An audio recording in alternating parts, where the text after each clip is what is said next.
Greetings, ladies and gentlemen, and I welcome all of you to my YouTube channel, where if you have visited me on TikTok before, hello, and I welcome all of you back. And I kind of want to explain to myself exactly why I have started my YouTube channel on here, very much in the same vein I have done on TikTok, because there's a lot of things I want to say and a lot of things I want to get off my chest. And following my second rule in politics, ladies and gentlemen, you could see how this squares are perfectly fine. You have got to have your say. Because no matter how badly people make comparisons between this government and a certain government from 90 years ago, and trust me, ladies and gentlemen, I've seen the comparisons, and I think it's not without the realm of possibility to say that there are striking parallels between this government and theirs. But what I will say, ladies and gentlemen, is that this is still 2020s Britain and not 1930s Germany. This government, the attitudes might not have necessarily a terribly diverse distinction between the Gestapo, but fortunately here there's not much of its competency. For example, ladies and gentlemen, what you have to understand is that for all the people they try to silence, from the Gary Linekers to your David Attenboroughs, to organizations, and to even suppressing the workers of government to openly speak against them about the corruption, the fallen policies, the system in which it punishes the innocent and treasures and rewards the guilty.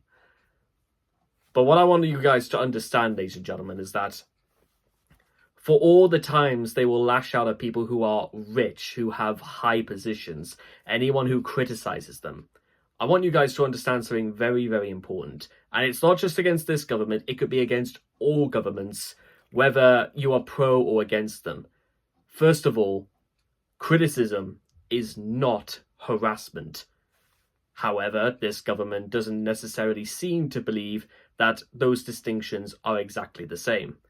And again, if somebody high up from the government was to see this, I'd suggest the best thing they could do is try and challenge me intellectually. That is a really good way of getting it understood, because you have to be a very special kind of skunk to immediately cry out to have somebody get the sack just for voicing their opinions in a free country. It is only because this country is not free, ladies and gentlemen, and while I don't think this country is necessarily a fascist one, it's not too far from it.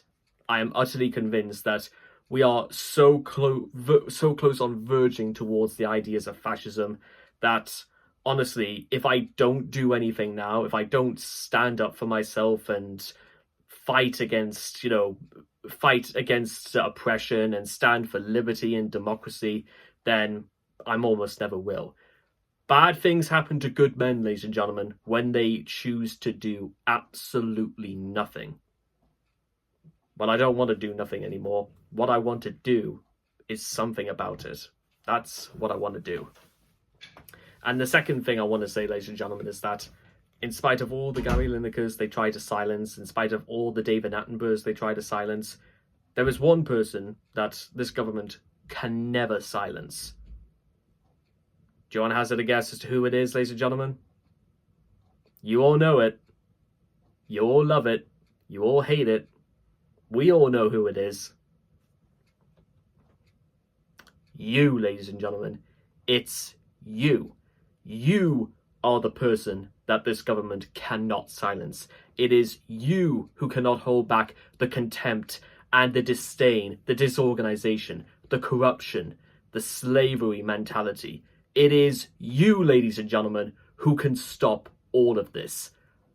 We all can stop it immediately.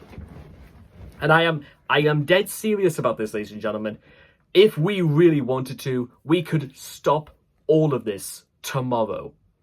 It all depends on one question, ladies and gentlemen. Who are you and what do you want?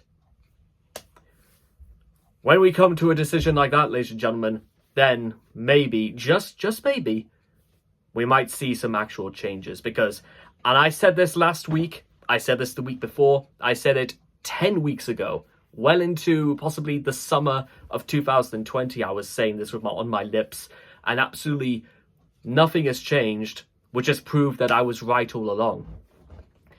If there's one thing that has got to change in this country immediately, for both Conservative, Labour, Lib Dem, Green Party, SNP, anything like that, the one thing that has got to change, it's people's attitude around here.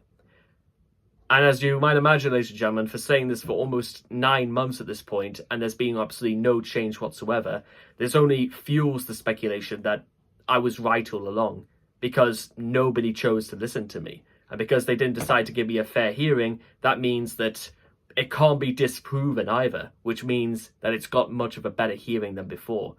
And because, again, nobody has fought to put this into practice, that must mean, obviously, it was right all along. Because a change in attitude, ladies and gentlemen, could solve all of the problems automatically. It just could, ladies and gentlemen.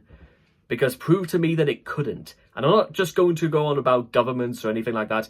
What about the people like you and me? The working people. People who just work from 9 till 5 or 9 till 7 in my case, or thousands and dozens of others. And some of them just want to get home and just have a meal or enjoy a cup of tea, go home to their families and just sleep and have the right, to go to sleep. And I think Charles Dickens summed it up best, ladies and gentlemen, with the sort of route this country is going to, where the ultra-rich are only self-satisfying with being ultra-rich. And Charles Dickens' phrase comes into here from Oliver Twist. What a noble illustration of the tender laws of this favoured country. They let the paupers go to sleep. It's hard to see, ladies and gentlemen, how we have somehow gotten not very much further past this. And finally, ladies and gentlemen, there is just this to be said for how things are going right now and where they're going to. If you want to see change, ladies and gentlemen, if you want to see things get better, if you want your lives to get better so that this country, this planet, may one day become a happy place to live in, then the time has come, ladies and gentlemen, where we must do something about it. Thank you.